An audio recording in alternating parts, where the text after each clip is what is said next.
Avant de commencer, je vais vous dire qu'il y a une bonne nouvelle.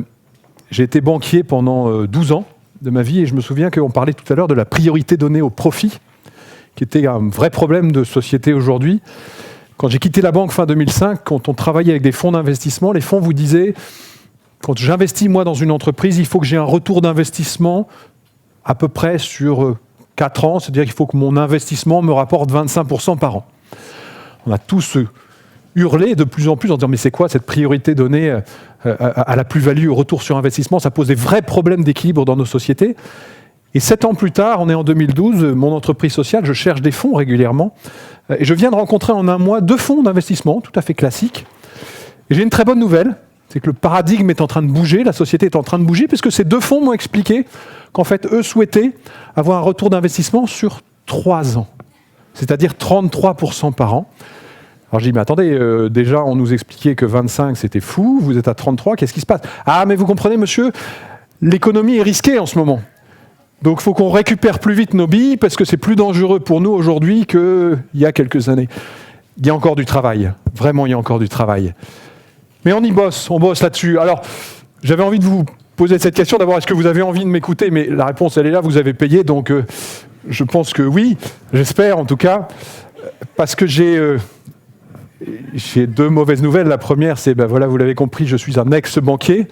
Alors j'ai eu très peur en entendant Mario tout à l'heure, parce que je me dis peut-être qu'il avait essayé de me tuer, mais comme il y a ex devant, j'ai peut-être une chance de survivre avant ce soir. Et la deuxième mauvaise nouvelle, je dois vous le concéder, c'est que je suis diplômé notaire, ce qui en matière d'humanisme n'est pas extrêmement porteur, mais c'est la vie. Quelquefois, les parcours font que...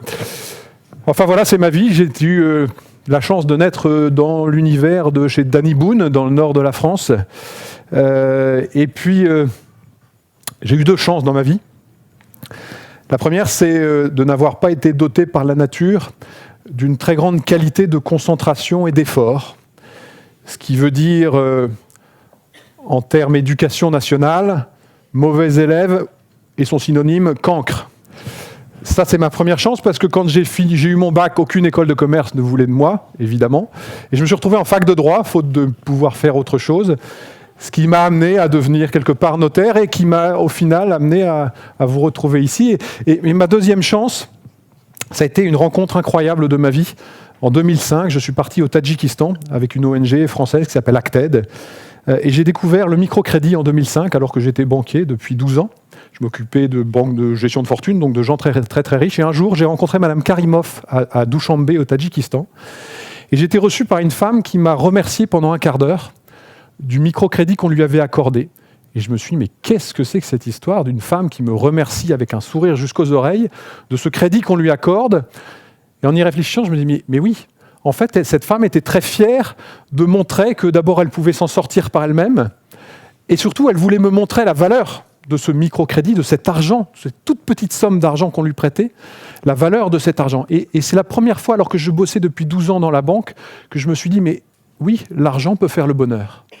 Je m'en étais jamais aperçu avant, parce que quand je travaillais dans des banques de gestion de fortune, j'étais toujours frappé par quelque chose, c'est que j'avais toujours l'impression que les gens étaient malheureux avec l'argent. J'espère que vous n'êtes pas trop riche, mais quand je rencontrais des clients très riches, ils n'étaient jamais contents. Quand la bourse montait, le client venait toujours vous voir en disant « Ouais, mais moi j'ai un copain qui est dans telle autre banque et je peux vous dire que ses performances sont meilleures que les vôtres. Donc vous avez intérêt à vous améliorer, sinon je vais aller dans l'autre banque. » Et quand les marchés financiers baissaient, ils venaient vous voir, même si vous étiez le meilleur des banquiers, c'est-à-dire que vous aviez la plus petite des baisses de tout le marché ou de tous les banquiers, ça baissait, donc de toute façon, il n'était pas content. Et donc, jamais content. Et pour la première fois de ma vie, je rencontrais cette dame au bout du monde qui était heureuse avec l'argent. Et ça a été un choc pour moi. C'est l'une des raisons pour lesquelles j'ai décidé de basculer ma vie. J'ai une question à vous poser. Vous allez y répondre très simplement en levant la main très rapidement. Qui d'entre vous sait ce que veut dire le mot banque? Levez la main. Il n'y a que 10 personnes qui savent ce que c'est qu'une banque? Ok. J'en conviens. Je vous ai dit que j'avais été banquier, ex-banquier, notaire, donc tout naturellement, je vais vous parler héritage et chiffres. Tout d'abord, héritage. Quand je suis allé, j'étais à Manille il y a 2 ans dans un bidonville, Et la directrice de l'institution de microfinance, ce partenaire avec qui on travaille, me raconté l'histoire d'une de ses clientes à propos de son héritage. Vous savez comment on hérite dans un bidonville ? C'est très facile. Votre maman décède, vous soulevez son matelas et vous prenez les économies qui sont cachées sous le matelas. Et l'héritage est fait. Et cette dame, avec son petit sac d'argent, va voir la directrice de l'institution de microfinance et lui dit « Mais qu'est-ce que je fais avec mon argent ?» Et la directrice de l'institution de microfinance lui dit « C'est pas compliqué. Tu vas au bout de la rue, il y a une banque là-bas et tu vas déposer ton argent à la banque. » La dame s'en va avec son sac d'argent. Et la directrice de l'institution de microfinance, le soir, rentre chez elle, prend la rue, passe devant la banque et voit cette femme qui était assise sur le trottoir avec son petit sac d'argent dans la main. Elle lui dit « Mais je t'ai dit d'aller déposer ton argent à la banque. » Cette femme ne savait pas que pour aller déposer son argent à la banque, il fallait pousser la porte, ouvrir un compte et déposer son argent. Elle pensait que la banque allait venir sur le trottoir chercher son argent. Et donc pour vous, cette évidence, enfin pas pour tout le monde d'ailleurs, indéniablement, mais cette évidence de ce qu'est une banque n'est pas une évidence partout, loin s'en faut. Et donc nous naviguons, nous déployons dans cet univers. Des chiffres, je vous ai dit que j'allais vous donner des chiffres, je suis ex-banquier, c'est pas ma faute. Des chiffres à connaître, 7 milliards d'habitants sur notre petite planète. Savez-vous que 80% de la population mondiale n'a pas accès à la banque ? Ce qui nous paraît une évidence chez nous n'est pas du tout une évidence ailleurs. Pire, ce n'est pas parce que vous avez accès à la banque que vous avez accès à un crédit. 90% de la population mondiale n'a pas accès au crédit sur une population de 7 milliards d'habitants. Chiffre très important. Autre chiffre important. Connaissez-vous le taux d'adhésion à l'entrepreneuriat ? Je vous ai mis la réponse, c'est facile. En France, aujourd'hui, 15% des Français veulent créer une entreprise. Quand vous faites le même sondage dans des bidonvilles, dans les zones très pauvres, dans les pays en développement, d'après vous, quel est ce taux ? Pardon ? 85 ? Qui dit mieux ?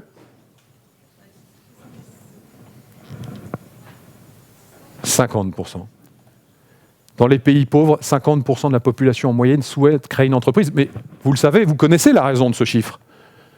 À partir du moment où vous habitez dans un bidonville ou une zone très pauvre, il n'y a évidemment pas de salariat, vous ne pouvez pas être employé. Le seul moyen de vivre, c'est de créer un petit business et donc de créer quelque part une entreprise.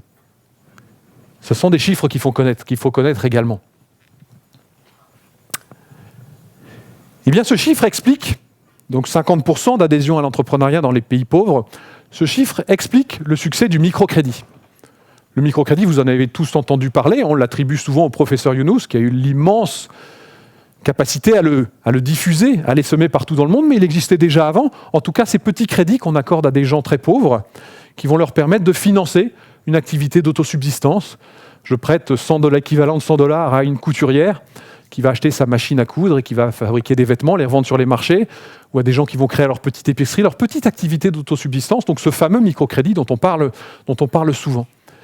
Et en 30 ans, depuis l'époque où le professeur Younous a réinventé le microcrédit quelque part et créé la Grameen Bank, eh bien ce sont aujourd'hui 10 000 institutions de microfinance, donc des opérateurs de terrain qui délivrent du microcrédit, qui font de l'accompagnement social. Le microcrédit va de pair avec l'accompagnement social, c'est un outil social et pas seulement financier. Ce n'est pas tout à fait de la banque pour le coup. 10 000 institutions de microfinance qui accordent aujourd'hui dans le monde des microcrédits à 200 millions de personnes, 200 millions de micro-entrepreneurs, pour un encours dans le monde de 65 milliards de dollars.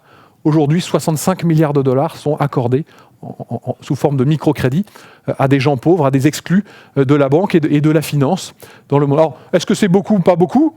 Je vais vous donner en comparaison avec un autre chiffre, puisqu'on est parti sur les chiffres aujourd'hui. L'aide au développement, tous les ans, 100 milliards de dollars vont des pays en développement, que ça vienne des institutions ou du monde privé, vers les pays pauvres. 65 milliards de cumul de microcrédits en 30 ans, c'est pas si énorme que ça. On parlait de chiffres tout à l'heure, de ce qu'on pourrait économiser ou ce qu'on pourrait récupérer comme argent. Eh bien, on estime que dans le monde, il pourrait y avoir 2 ou 3 fois plus de micro-entrepreneurs. C'est-à-dire passer à 400 ou 600 micro-entrepreneurs, il faudrait doubler ou tripler cette somme pour avoir un impact tout à fait considérable. Et ce petit chiffre que je voulais vous montrer aussi, le 75%, aujourd'hui 75% des bénéficiaires de microcrédits sont des femmes. parce que le professeur Younous a montré que d'abord le microcrédit était un excellent outil d'insertion sociale de la femme, d'une part, et puis qu'on s'est aperçu que les femmes étaient plus responsables en tant que chefs de famille. Souvent, les mecs partent à la guerre, vont picoler, alors que les femmes s'occupent des enfants, et donc remboursent mieux ces microcrédits qui sont des microcrédits sans garantie, et donc la force de la garantie morale, et donc les femmes sont plus fiables sur le sujet. Bravo, mesdames. Et oui, on peut le dire. Cet univers du microcrédit s'est développé d'une manière assez curieuse. On a dit que c'était un espèce d'outil social, humanitaire, qui allait sauver le monde quelque part. Et ces institutions de microfinance qui, quelque part aussi, là encore, font un métier de banque, c'est-à-dire doivent aller chercher de l'argent pour reprêter à ces micro-entrepreneurs. Et bien curieusement, alors que on annonçait, le professeur Younous, prix Nobel de la paix, que le grand public entendait parler de plus en plus du microcrédit, eh bien ces institutions de microfinance ne se sont financées qu'auprès du monde institutionnel. C'est-à-dire les institutions de microfinance sont allées chercher de l'argent auprès des banques locales, des banques internationales, de fonds d'investissement en microfinance, toute la sphère de la finance institutionnelle mondiale, et curieusement, pas auprès du grand public. Jusqu'à il y a 7 ans, puisqu'il y a 7 ans, venu des États-Unis, une initiative est apparue. Un Américain a créé un site internet que vous connaissez peut-être, qui s'appelle Kiva, kiva.org, et Kiva a eu l'idée pour la première fois de faire le pont, de faire le lien, de créer le lien entre le grand public et le développement du microcrédit. Et ils l'ont fait d'une manière assez originale, puisqu'ils l'ont fait sous la forme d'un site internet de parrainage qui permet aux internautes, vous et moi, d'aller choisir un micro-entrepreneur à l'autre bout du monde et de le financer, non pas en lui donnant de l'argent, ce qui est le rapport classique de l'aide à l'humanitaire, mais en lui prêtant, si sur le terrain on fait du crédit.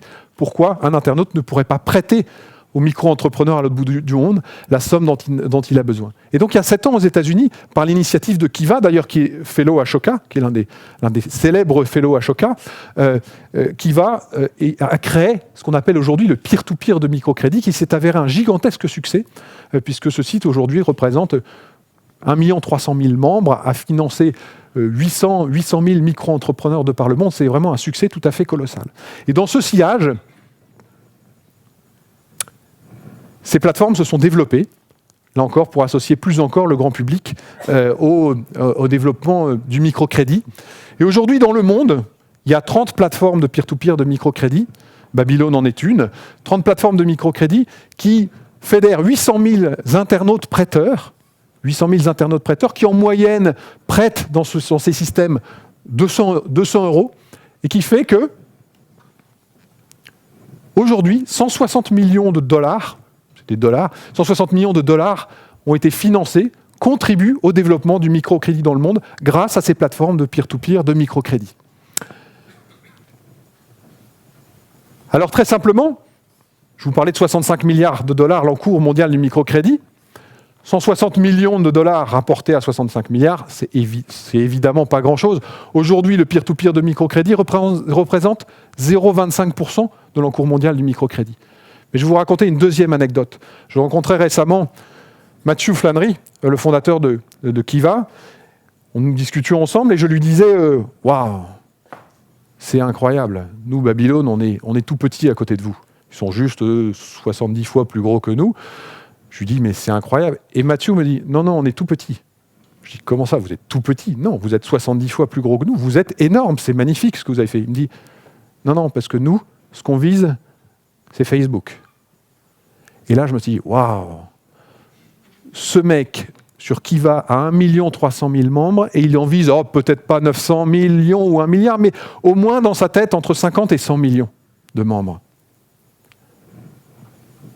Imaginons que les plateformes de peer-to-peer de microcrédit visent effectivement ce chiffre et que leur taille soit multipliée par 100. Demain, ça n'est plus 0,25% de l'encours mondial du microcrédit qui est financé, c'est 25%.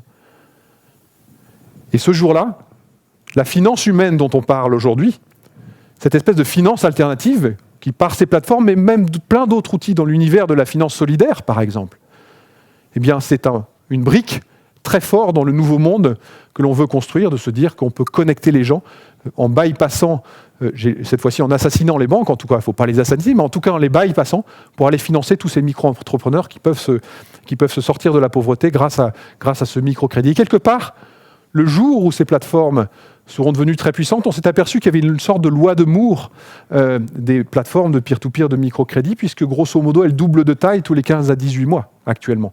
Et donc la perspective évoquée par Kiva à horizon de 10 ou 15 ans n'est pas du tout inimaginable.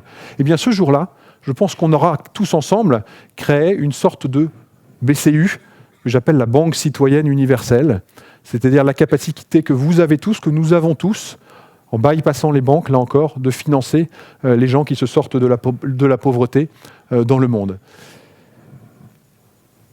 Pour conclure, et je vais revenir sur mon expérience personnelle, je vous disais que quand je travaillais avec des clients très riches, j'avais l'impression d'avoir souvent affaire à des gens peu satisfaits. En tout cas, quand j'étais banquier, je m'occupais de 10 clients très riches. Aujourd'hui, je m'occupe de 10 000 clients très pauvres. Sur Babylone, nous avons